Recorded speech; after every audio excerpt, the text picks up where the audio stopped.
In the current situations, especially in war-torn areas, the same degradation of prosperity disappears.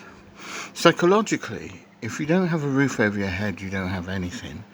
And if you don't have any money, you don't have any worth.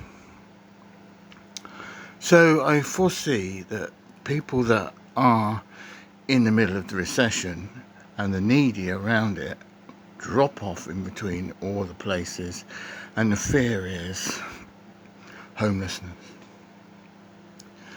So the church would sometimes come out with a van and feed them hot dogs, burgers, chips, and sauce, water, fizzy drinks, and a hot drink, maybe once or twice a week. It's a long time to wait if you're homeless. So a daily handout of sandwiches and a hot drink is a good idea for the homeless. I was trying to do that in Odessa because I realised that they had poverty there as well as affluence of richness around it. Sometimes just half a block away from where the money was, there was a poverty at the end of it. So forgetting Ukraine's problems for a minute, we had the same problem here, and there was drug addiction would form in, and people would be pushed drugs by horrible countrymen from different places. To stop that, there was a service put out care for food and drinks and a regular chat. And sometimes the church drops it off and sends that off as well.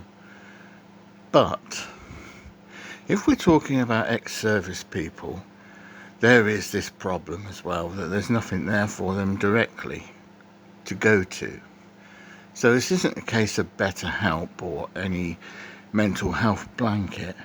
This is about fundamental problems that happen, and they've got nowhere to get the funding to get their home. So what generally happens is the government steps in and pays for their home directly to the landlord, and then they give them a wage to live on as like a pension payment almost for their services that they've done.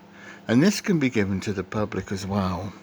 It's the best way to stop late rent collections. If there's people that are not putting their money back into the community, then they're pulled out of the community and taken to the prison, the debtor's prison. And to avoid that, I say intervention is, before the police have to come out, you could even send the police out and just in the community and guide them to somewhere where they can get food for free.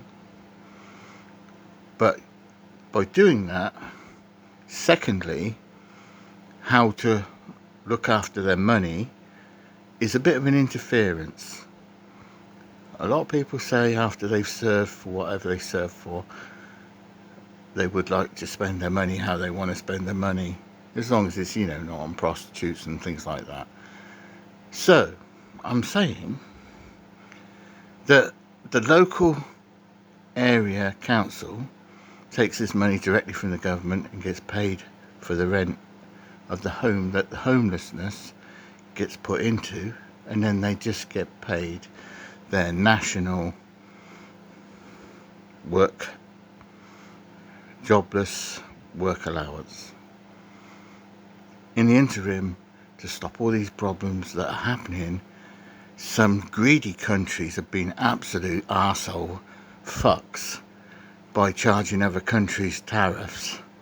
I mean, that is just like a politician that's useless and made the job even worse.